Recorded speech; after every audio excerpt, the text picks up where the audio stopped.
I'm Jairus, as mentioned. I'm with the Mozilla Foundation, and I'm going to talk about internet health. Very exciting. So I work for the Mozilla Foundation, as mentioned. You may know us from Firefox. It's our browser. It's open source. I don't work on the Firefox team, but the kind of relevant thing about Firefox for this is that the Mozilla Corporation has a single shareholder, and it's the Mozilla Foundation, which is a nonprofit, and that's who I work for. So unlike the other major browsers, we don't have shareholders. We're not reliant on delivering stakeholder value or anything like that. All of the work that we do goes back into the nonprofit, which is really to try and make the internet better. And to that end, there's a bit of a manifesto on the Mozilla website, which I won't walk you through, but this kind of shows you a bit of the foundation of the foundation. So these are the things that we look to spend our resources on. These are the reasons that we structure our activities the way we do. And so those activities are a lot more than just the browser. We have fellowships, we do consumer advocacy, we do research grants, we do art grants. Last year we did a campaign called Privacy Not Included, where we took a bunch of IoT in your home objects and either did a security audit or had security experts look at them to kind of ask, what's the worst that could happen? When we started tackling these issues, we realized we were looking at online privacy and security wrong. We were spending our time telling people to install VPNs and use Tor and worry about IoT. And then we did a survey and found most people don't know what those things are. So now we try and look at it both from the policy perspective, like how can we make the policy and regulatory environment better, but also how can we talk to people in a way that they understand about the problems. So this is a review of a connected pet toy where we show the kind of data it stores, the kind of devices it has, and kind of a what can go wrong. And we did this for dozens and dozens of items. We did another one around Christmas. These are my cats. They're not related, but they get jealous if I talk about other cats, and they're not included. So, but yeah. So what we try and do is we try and do things that will enrich the lives of individual human beings at the end of the day, and the way that people use the internet should make their life better. And so as part of this, we build the Internet Health Report, which is about the human experience of the internet. It's independent, it's open source, and it's a compilation of data, research, and stories that show how the internet is evolving across 5 different issues. So we work with researchers, digital rights activists, fellows in our community to try and tell a collaborative story of how the internet is and isn't healthy from a human perspective.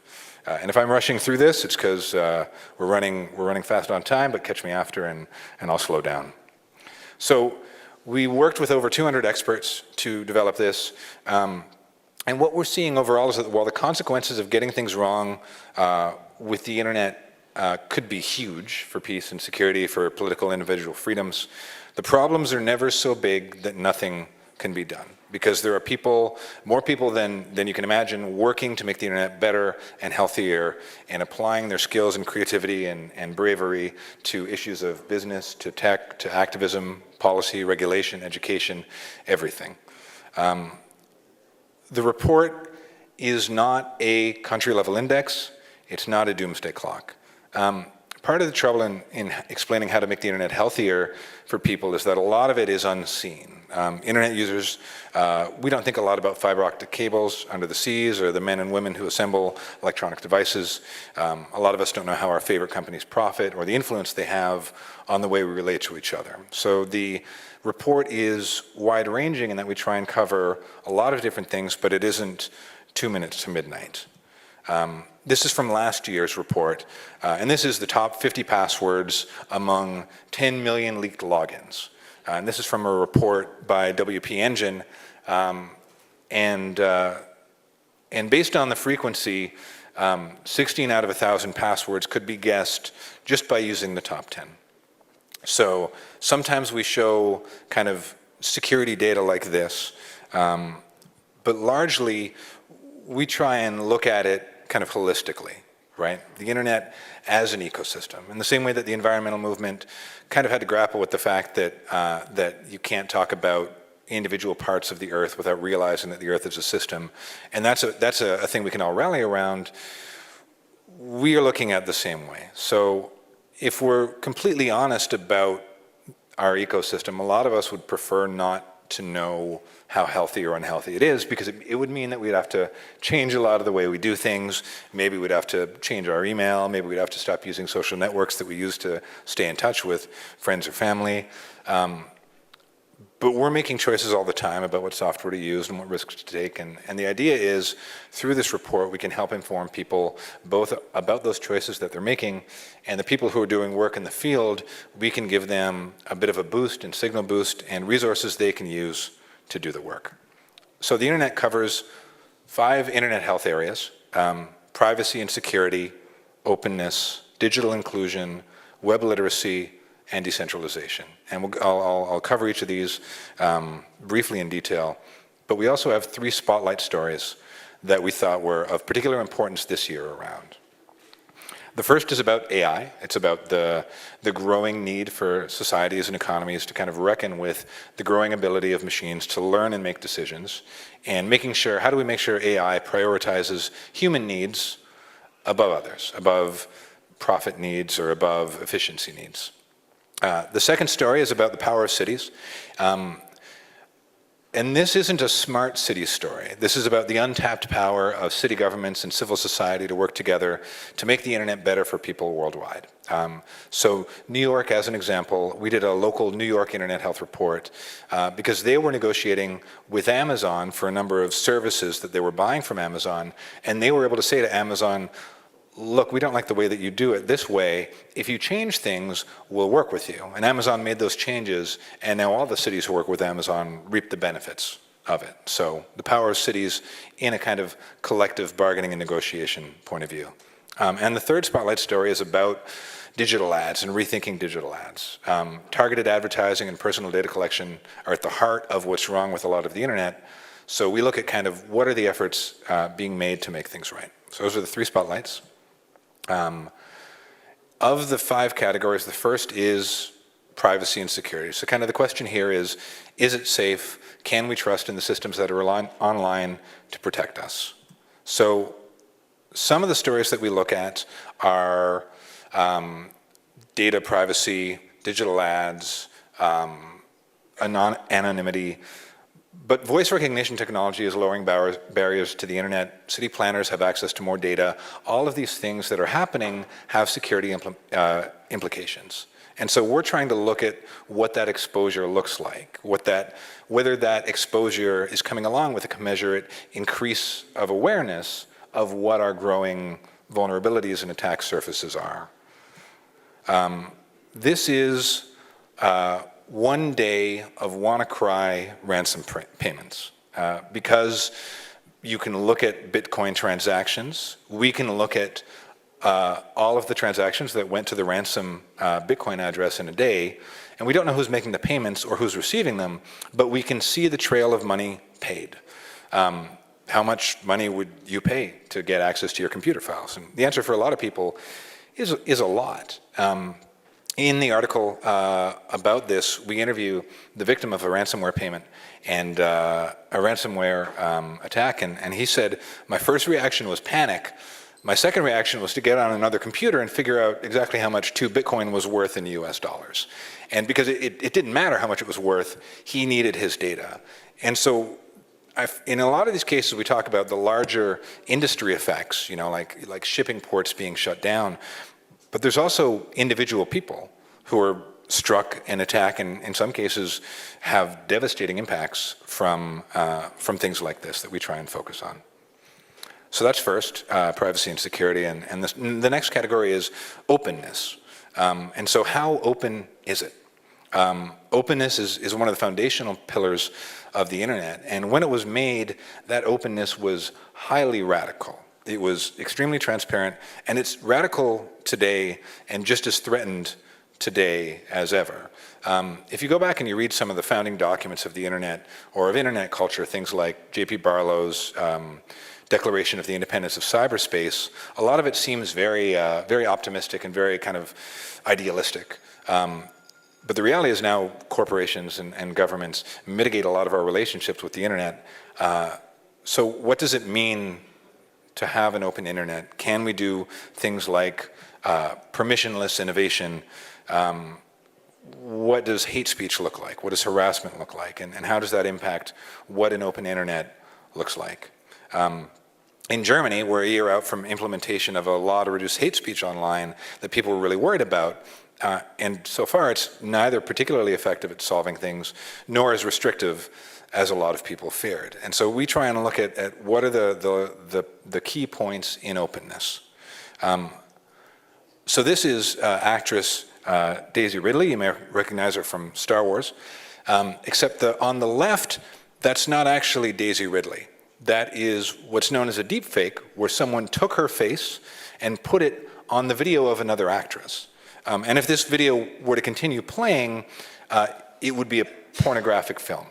So people take the images of celebrities and they fake all kinds of videos with them, usually just for personal gratification.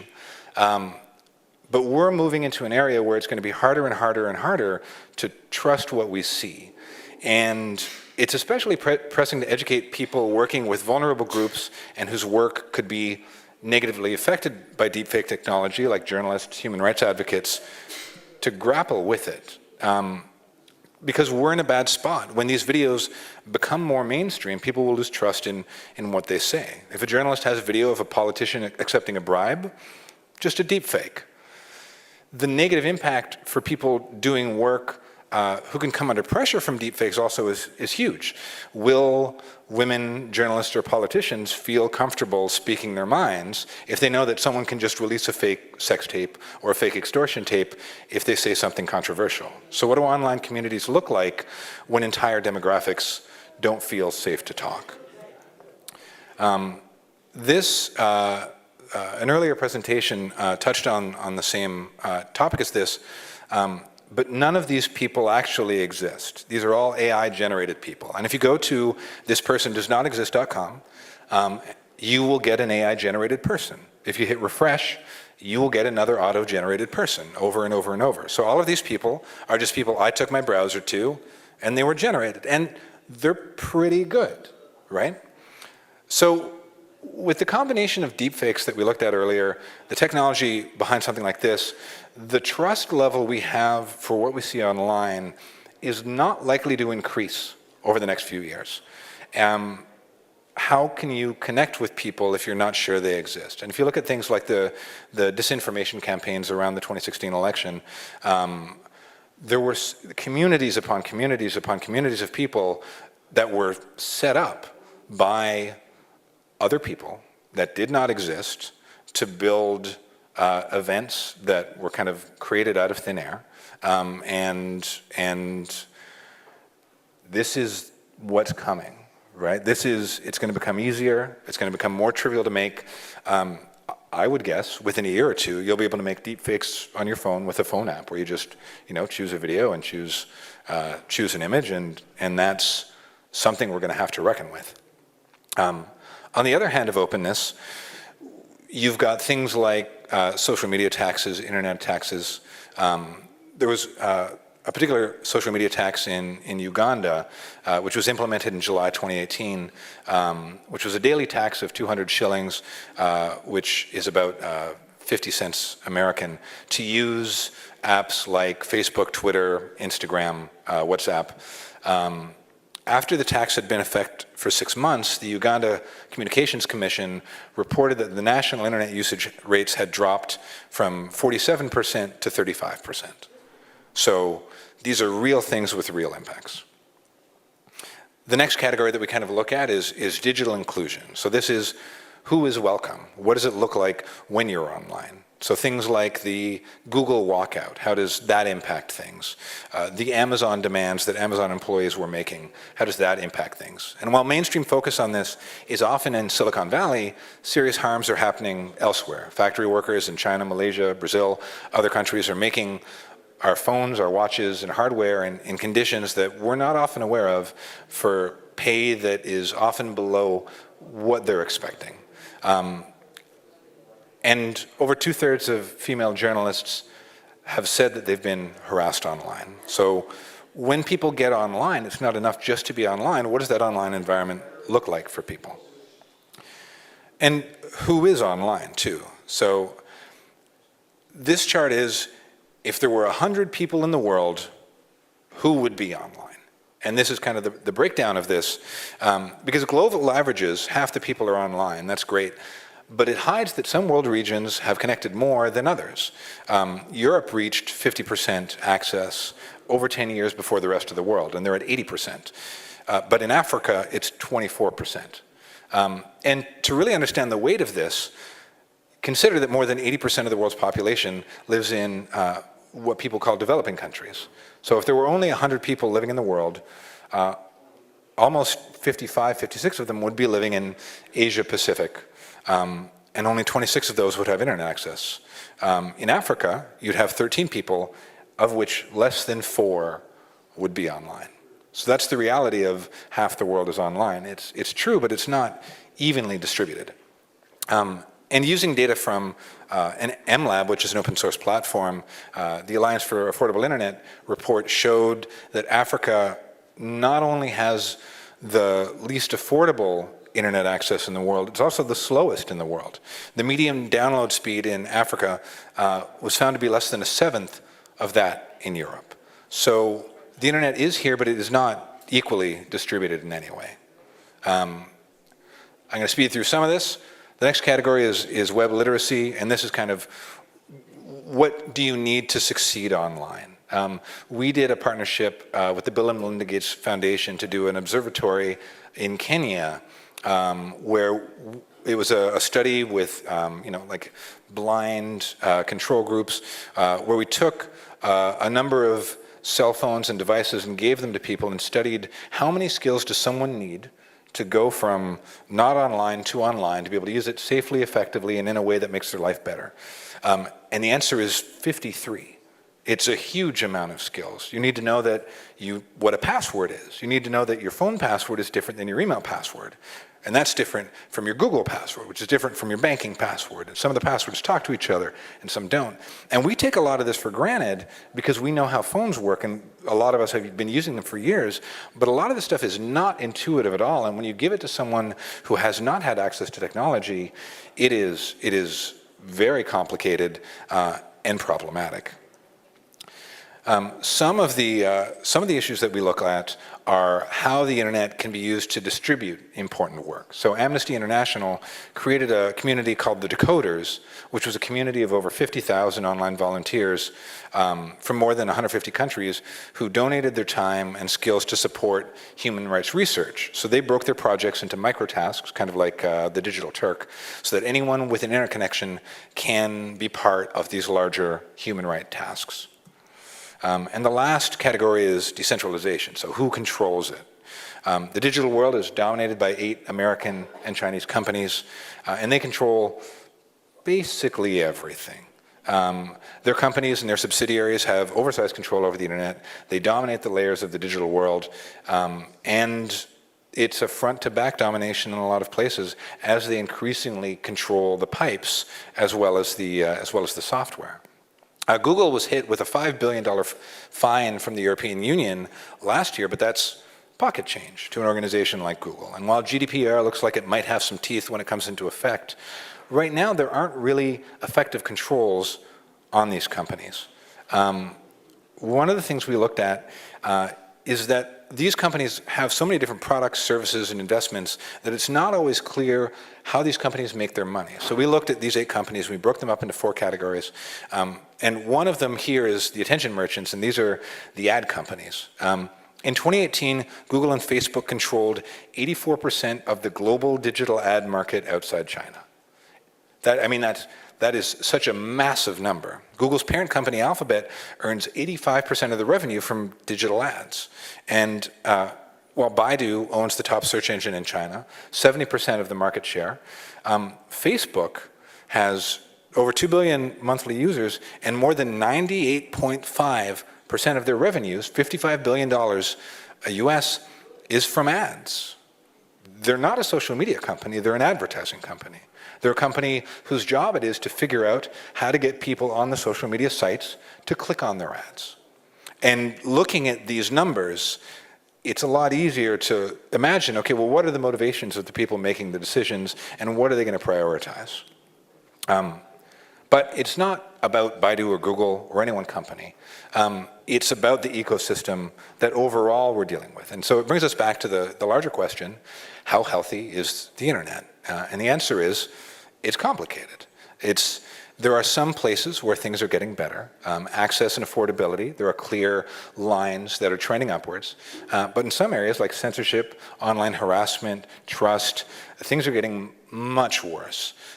We haven't done a lot of development as a global community on the tension between free speech and harassment. We don't really have good solutions for that. And we need to start thinking creatively about the way that people who make technology, the people who use it and the people who regulate it can work together to build policy environments, to build digital environments that not just work for them, but work for the people who aren't online yet, and that are working for people who, generally speaking, are not invited to those rooms. And until that happens, it's still going to be for us, by us, instead of for us or by us for everyone.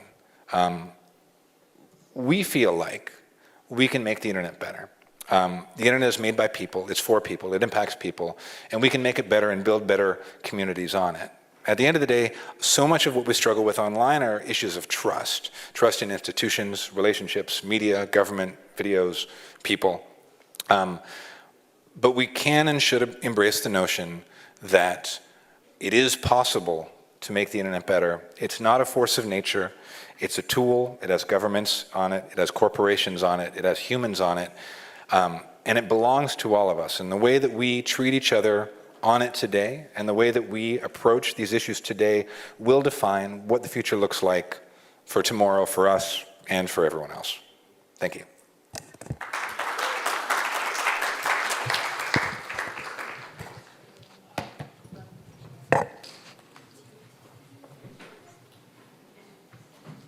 I will take questions if there is time. I didn't think there was, but if anyone has questions, please ask them.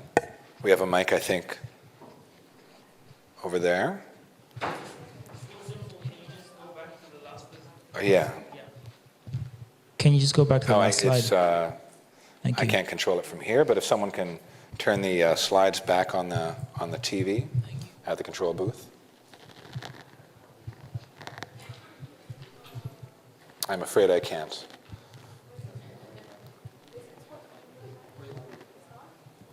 No. While that is getting worked out or not, any questions? I do have more photos of my cats on my phone, if anyone is. Okay, yeah. Can you, you made a comment about if the GDPR begins to get some teeth. Mm-hmm. Could you just expand that a bit, please, because it's important? Yeah, so one thing that's different about the GDPR compared to basically every other legislation that has come out along this thing is the GDPR fines are not set in dollar amounts. The GDPR fines are set in percentages of the company's annual revenue. Not profits, revenue. So in theory, for some infractions under GDPR, a company can be fined up to 4% of their annual revenue per infraction. So if a company loses the data of 100 people, theoretically, a judgment could be levied against them, which could theoretically, if not severely injure them, put them out of business. So the GDPR is the first legislation that really that scales to the size of companies in this sense. And the GDPR Commission has said, we're not going to start with these tools. We want to start by working with Google and everyone else so that when mistakes are made, if they act in good faith, we'll act in good faith and figure something out. But if they're not going to act in good faith and they're just going to think, oh, well, we'll pay a $2 billion bill as the cost of doing business, they're not going to be able to afford the fines that eventually are going to come out of the GDPR.